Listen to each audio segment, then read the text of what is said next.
Est-ce que la perte de poids n'est pas aussi dans l'esprit? Est-ce que la beauté d'une femme, c'est seulement dans les peaux, les produits chimiques qu'elle met sur la peau, tout cet ensemble de produits? Non, je pense que la beauté d'une femme comme la beauté de l'homme vient d'abord de l'esprit, comme on dit habituellement, un corps sain dans un esprit sain. Si l'esprit est sain, alors forcément le corps sera sain. C'est pourquoi moi je pense qu'on ne devrait pas seulement, c'est le sujet qu'on devait aborder ce soir, est-ce que perdre le poids, on devrait seulement rester à regarder ce qu'on met dans notre bouche? Est-ce qu'on ne devrait pas passer à la comment je peux dire, à la purification de l'esprit, à la nutrition de l'esprit? Parce que les belles paroles aussi, ça peut amener une personne à perdre le poids. Lorsque vous avez une femme qui est devant vous et qui a déjà largement pris du poids, elle ne fait que gonfler, elle ne fait que gonfler. Tout simplement pourquoi? Parce que tous les jours, vous ne faites que stresser la fille de truie. Elle prépare si vous dites non, c'est pas bon. Elle fait si vous dites non, ce n'est pas bon. Elle sent même peut-être mauvais. Vous arrivez, au lieu de lui parler avec élégance, avec douceur, avec clairvoyance, vous le parlez comme un objet. Oh, ma chérie, tu sens trop mauvais. Je ne vais plus sortir avec toi. C'est mieux, je cherche une autre femme. Non, vous ne faites que plonger la personne dans le désespoir. Alors, lorsqu'une personne est en face de vous, les belles paroles sont capables de ramener une personne à perdre le poids sainement. Bébé, là où tu vois, je vois que comme ceci, comme cela, je pense que toi et moi, on pourrait peut-être aller doucement, aller en salle de sport, commencer à marcher tout le temps. Ainsi, on pourra perdre le poids. Il faut d'abord comprendre les origines de la prise de poids pour mieux comprendre. Bien évidemment, c'est pourquoi je dis, avant même de passer, moi je travaille beaucoup plus sur la psychologie des gens. Lorsque les gens viennent en consultation chez moi, la première des choses, c'est d'écouter la personne. Parce que ce n'est même pas seulement au niveau du poids. Nous avons des rides sur le visage, nous avons des boutons, nous avons certains trucs, certaines maladies de la peau, nous avons même certaines maladies de notre corps qui sont dues juste à un problème psychologique. Dernièrement, j'ai posé la question à un ami, penses-tu que le médecin soigne? Le médecin soigne quoi? Le corps ou il soigne l'esprit? Beaucoup de personnes se disent que véritablement le médecin a un rôle très primordial. Non, les infirmiers soignent beaucoup plus même que les médecins. Mais le rôle du médecin est de soigner quoi? De soigner l'esprit d'une personne. Lorsque tu arrives à l'hôpital, on te dit que voici un infirmier. Tu ne te crois pas encore en santé, mais lorsqu'on te dit que le médecin arrive, et lorsque le médecin est devant toi, tu as véritablement une certaine confiance qui s'installe en toi, tu as l'impression que la vie est devant toi. C'est pour ça que l'aspect psychologique dans le traitement d'un être humain est véritablement plus important que l'aspect chimique. Parce que même le médicament qu'on te donne, si tu ne crois pas que ce médicament peut te soigner, rassure-toi, tu ne pourras jamais être guéri. Mais si tu crois que le médicament que j'ai en face de moi peut me guérir, c'est à partir de cet instant que tu commences véritablement à vivre ta guérison. Donc pour moi, l'aspect psychologique chez un être humain est véritablement plus primordial que le traitement chimique. Beaucoup de nos parents aujourd'hui se soignent, non, prends telle chose, telle chose, telle chose. Pourtant, c'est le stress qui est en train de déranger les gens. Nous qui sommes en Europe, vous allez constater, beaucoup de gens en cette période hivernale vont commencer à avoir les courbatures, vont commencer à avoir peut-être les règles qui disparaissent, vont commencer à constater beaucoup de choses dans leur santé sans toutefois s'en rendre compte. C'est parce que vous êtes entré dans la phase dépressive. Et quand vous entrez dans la phase dépressive, vous commencez à faire vivre des maladies sur vous. Vous commencez à avoir d'autres maladies qui viennent dans votre corps. C'est pour ça que j'ai fait une vidéo aussi où je disais aux gens que pour des gens qui font par exemple les travaux qu'ils n'aiment pas, tu travailles dans une entreprise que tu n'aimes pas, tu fais par exemple infirmière, tu n'aimes pas ça, tu travailles à la caisse, tu n'aimes pas ceci, tout le temps ton visage est froissé, tout le temps tu n'es pas fier. Tu crois que qu'est-ce que tu es en train de développer dans cet état d'esprit? Dans cet état d'esprit, tu es en train de fabriquer les maladies dans ton corps. Et ces maladies, tu vas te dire que non, aujourd'hui ça va bien parce que tu gagnes de l'argent, mais ces maladies sont des poisons lents dans ton corps. Et puisque ce sont des poisons lents, ça va agir un jour dans ton corps. Donc quelque part, moi je pense que soigner un homme, d'abord soigner son esprit. Il faudrait d'abord soigner son esprit avant de passer au traitement de son corps. Si l'esprit n'est pas calme, si l'esprit n'est pas soigné, rassurez-vous, le corps n'ira pas bien. Mais lorsque tu crois que oui, je peux être guéri, oui, je vais bien, tu te dis déjà dans ton esprit que moi je vais bien, rassure-toi, tout ira parfaitement bien. Qui fragilise le corps, le tue à petit feu, bien évidemment. Netien Pembe. Bonsoir Netien Pembe. Apparemment, la personne qu'on attend ici ce soir ne sera pas là. Parce que là, je ne comprends pas. Hein? Relooking Body, tu es la discipline. Hein? Tu es la discipline. La discipline dans l'assiette, la discipline dans le temps. La discipline dans l'assiette, la discipline dans le temps. Relooking Body. Donc moi, c'est un peu ça. Même si elle n'est pas là, hein, je crois que moi, j'ai déjà fait un live sur la construction de l'esprit de quelqu'un. La construction spirituelle. Le traitement de l'esprit. Le traitement de l'esprit. Moi, je soigne beaucoup de gens par l'esprit. La compréhension spirituelle de quelqu'un, la compréhension psychologique de quelqu'un. Lorsque tu comprends la psychologie d'une personne, les belles femmes, il y a ma sœur ici, la Toya, que j'aime bien. Et j'ai fait une vidéo par rapport à elle. Qui, elle, hier, était une femme. Mais aujourd'hui, quand je regarde la Toya comme ça, moi, je dis que, ouais, paix. Comme on dit en Bassa, la Mamoura. Moi-même, j'ai dit, mais voilà une belle femme. Pourtant, hier, elle était dans une fiction. Elle était en train de se dire qu'elle a un homme. Mais quand tu vois la Toya aujourd'hui, tu te dis, mais non, pourquoi? Il y a eu une information qui s'est installée dans sa tête. Elle a complètement modifié. Elle avait une information hier qui disait que je suis un homme. Et le fait de se dire tout le temps que je suis un homme, je suis un homme, je suis un homme, la Toya a commencé à avoir des muscles, les biceps, tout est sorti. Tu ne t'en rends pas compte, la morphologie physique change par rapport à l'information que tu donnes à ton corps.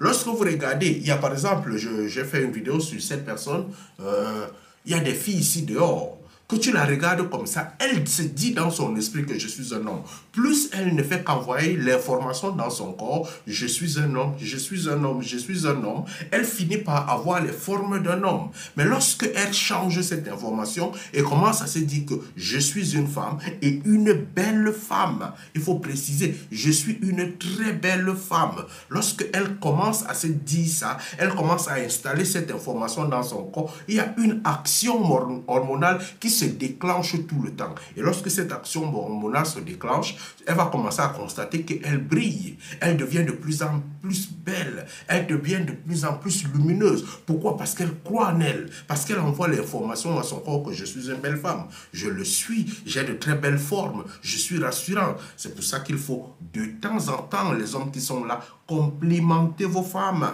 Complimentez vos femmes. Plus vous complimentez la femme, plus elle prend confiance en elle, plus elle se rassure que tout va bien. Et plus elle se rassure que tout va bien, plus vous voyez que vous avez une belle femme. Mais si vous ne complimentez pas votre femme, vous ne faites que la dénigrer, vous ne faites que l'envoyer des paroles qui ne la mettent pas en confiance, vous croyez qu'elle sera à quoi? Vous croyez qu'elle va ressembler à quoi? Elle va ressembler à une momie. Mais si vous la complimentez, vous l'encouragez, elle a même déjà fait 1, 2, 3 enfants, n'importe quel nombre d'enfants, mais de temps en temps, vous le ramenez à comprendre que bébé, je te vois vieillir, on vieillit ensemble, j'étais connu étant très jeune, je connais que le corps est en train de changer parce que à côté de moi, il y a un enfant que tu m'as donné, à côté de moi, il y a telle fille que tu m'as donné. Aujourd'hui, si le corps la change, je devrais comprendre qu'une partie de ta beauté est positionnée sur mon enfant que je vois beau, que je vois jeune aujourd'hui. Lorsque tu complimentes cette femme, elle se rassure, elle a une confiance parfaite. Et quand il y a cette confiance parfaite,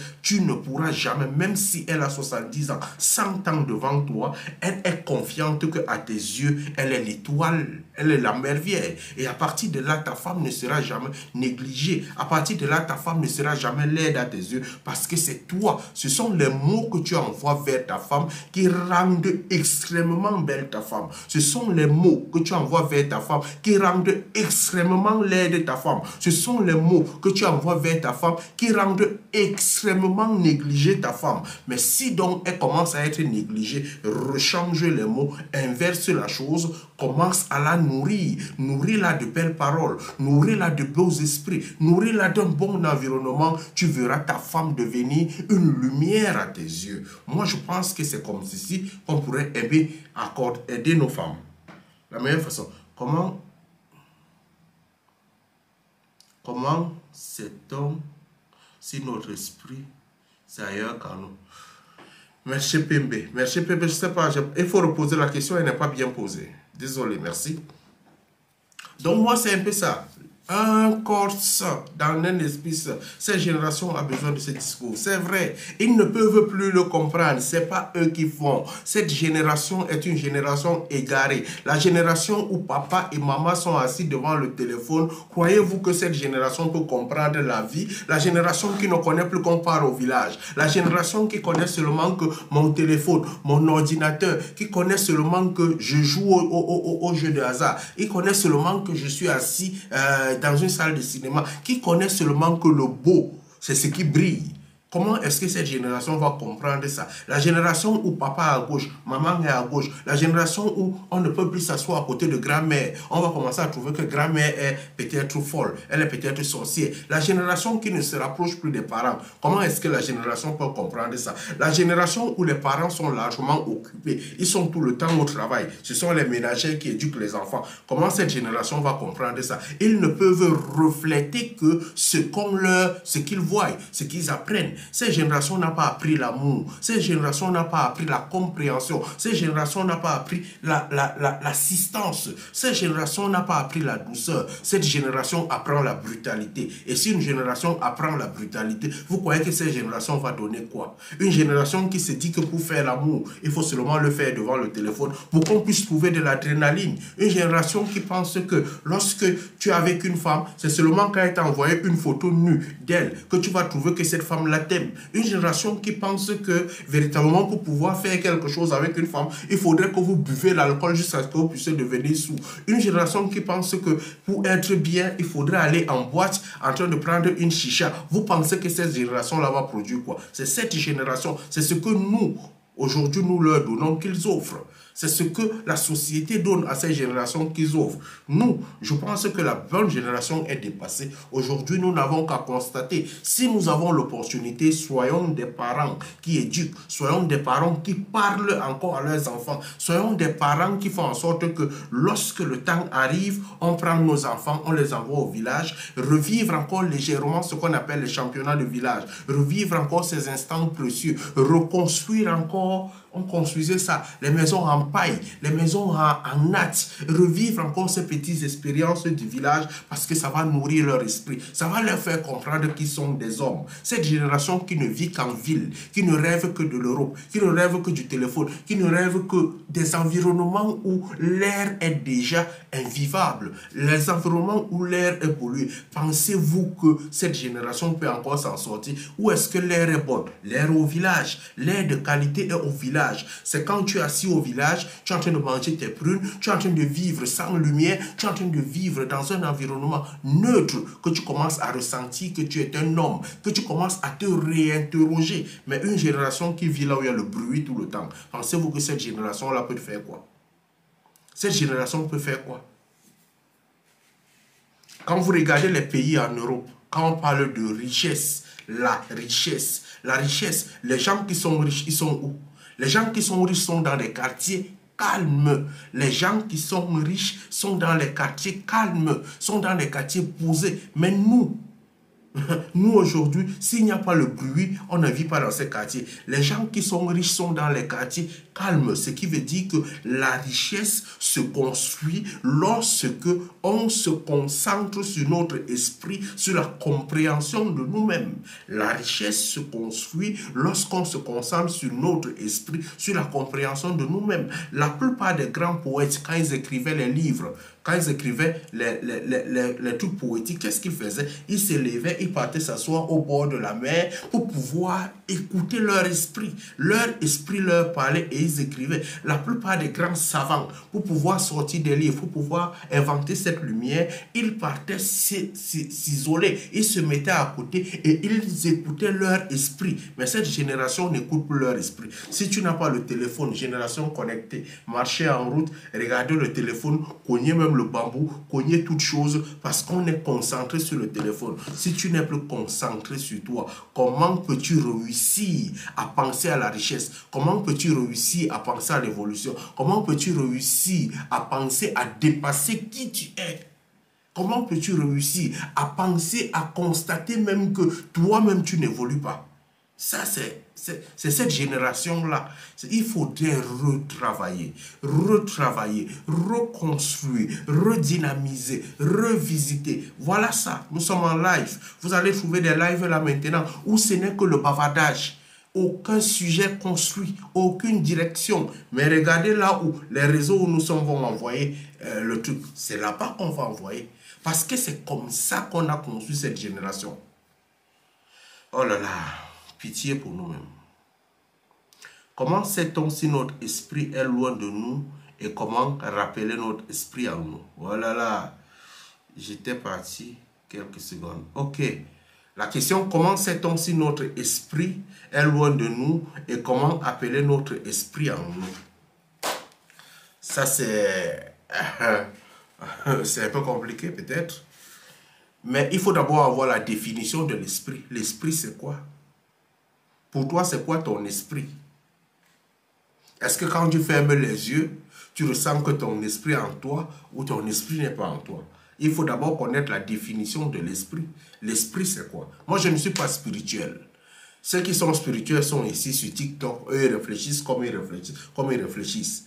Moi, je pense que l'esprit, c'est quelque chose... en fait, comment je peux l'appeler? Je vais appeler esprit le sentiment de me connecter à une autre personne ou à un autre environnement sans que je n'y sois. Je prends un exemple. Je peux décider à l'instant où je suis d'être à Paris. J'aime fermer les yeux, je me suis retrouvé à Paris.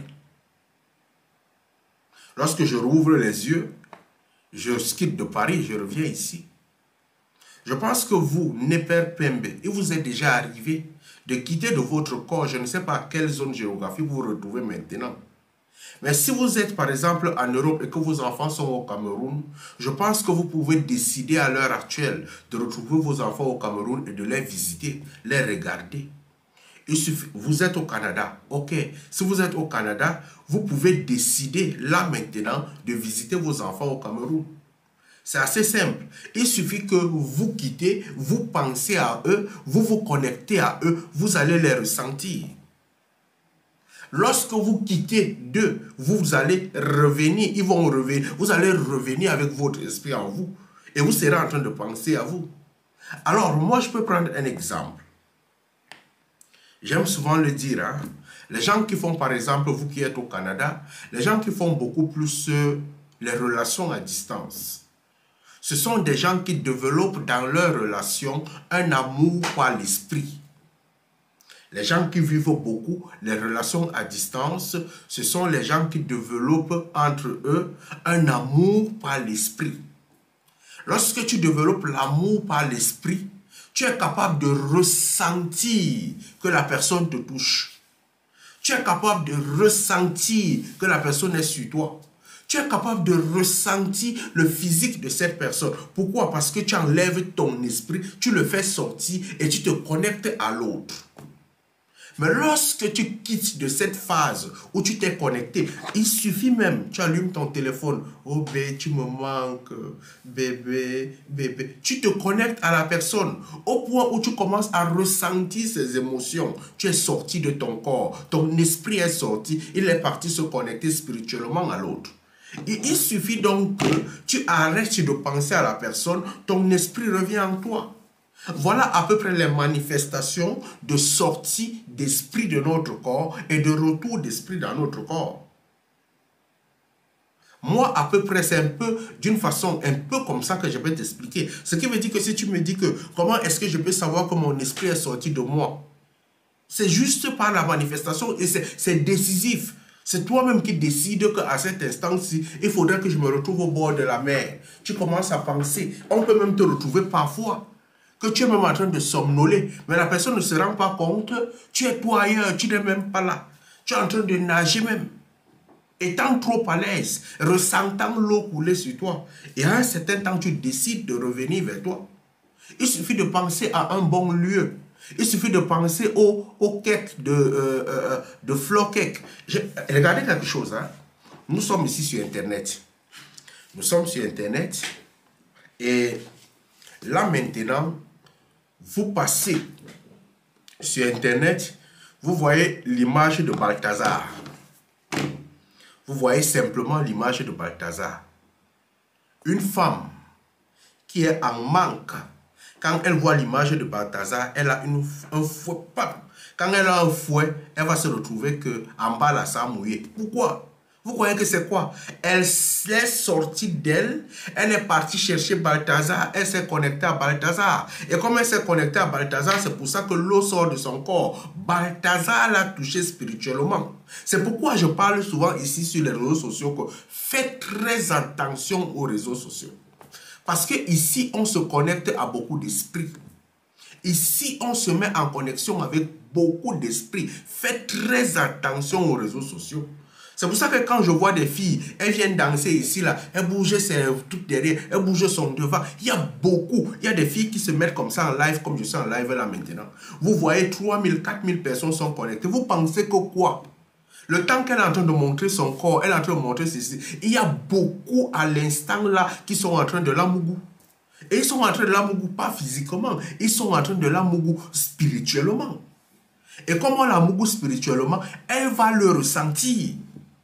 Elle va le ressentir un de ces jours que le temps que je passais en live, j'étais en train de montrer mon bobby, j'étais en train de montrer mes derrière, les gens étaient en train de me mougou spirituellement. Et elle ne va pas s'en rendre compte. Elle s'est fait mougou spirituellement. Et comme elle s'est fait mougou spirituellement, c'est comme ça. Donc à un certain niveau, il faudrait véritablement comprendre son esprit. J'ai parlé ici des règles douloureuses. Il y a des filles qui ont des règles douloureuses tout simplement parce qu'elles se sont exposées. Beaucoup de gens les ont mougou spirituellement et elles commencent à ressentir ça que j'ai des règles douloureuses parce qu'on l'a mougou spirituellement pour longtemps. Donc, la personne qui posait cette question, Necher Pembe, voilà ce qui veut dire sortir de son esprit et de revenir dans son esprit. Et c'est à partir de l'esprit qu'on s'enrichit. Je crois en la richesse. Lorsque tu crois spirituellement à la richesse, tu vas seulement matérialiser la richesse d'une façon physique. Mais il faut d'abord croire, penser, réaliser spirituellement avant de concrétiser matériellement. Ce qui veut dire que moi, il m'arrive de sortir de mon esprit et d'essayer de me connecter à Elon Musk. Mais comme il a fermé son champ pour que je ne me connecte pas à lui, je n'ai jamais eu l'opportunité. Parce que même dans les vidéos, même tu le regardes bien comme ça, il ne te donne pas l'opportunité. Il ne te donne pas l'opportunité. Mais tout ça, qu'est-ce que c'est une connexion spirituelle? C'est que je te regarde et je dis seulement que wow, voilà Elon Musk qui est en train de faire ceci. Moi, je vais essayer. Je me connecte à lui spirituellement. Je viens maintenant, je viens et cherche que, comme il est en train de faire, il dit hello, hello, hello, hello, hello. Quand il dit seulement hello James, il dit ouais, voilà mon gars, je l'ai attrapé. C'est ça la gestion de l'esprit.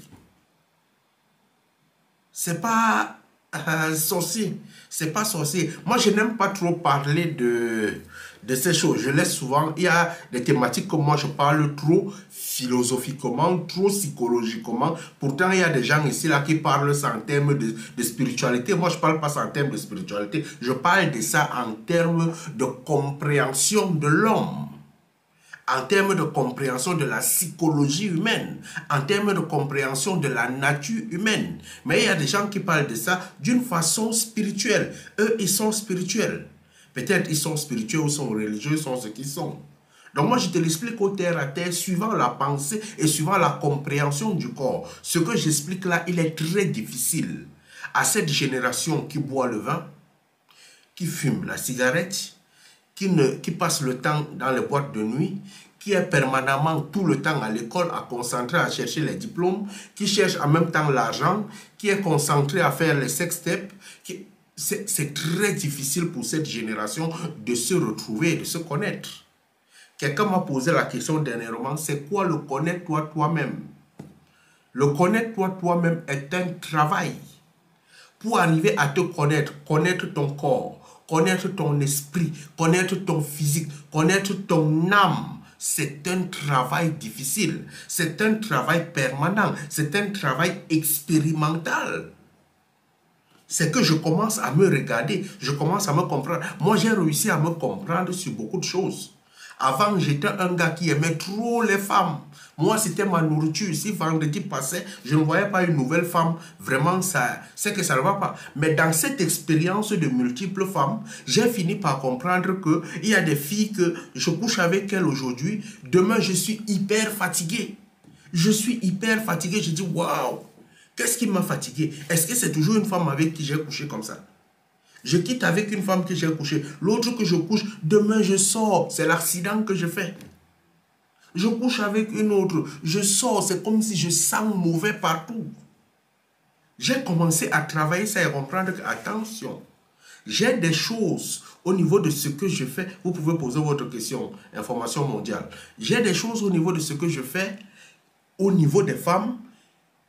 Et quand j'ai fini par comprendre ça, je ne l'ai fait plus. J'ai réduit le nombre de besoins au niveau des femmes. Ça, c'est une phase dans le connaître toi-même. J'ai travaillé comme ça au niveau de la nourriture. J'ai travaillé comme ça au niveau de l'information. Il y a des choses que jusqu'aujourd'hui, je finis par le comprendre aujourd'hui. C'est pour ça que je fais des vidéos ces derniers temps pour dire aux gens que lorsque vous vous nourrissez des informations de la politique, vous devenez autre chose. Si on n'a pas quelque chose, c'est que notre esprit est loin de nous. Attendez, je reviens sur votre question en haut. Donc, c'est d'abord en esprit qu'on gagne.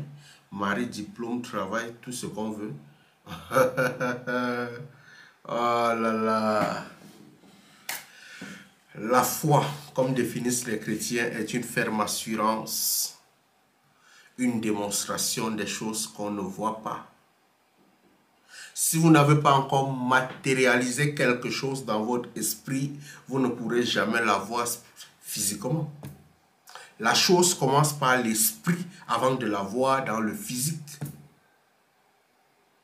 La chose commence dans l'esprit avant de la voir dans le physique. L'effet seulement que toi, Néper Pembe, tu es déjà là, je ne fais que répondre à tes questions. Sans toutefois me rendre compte, je peux commencer à marcher demain et penser à Néper Pembe.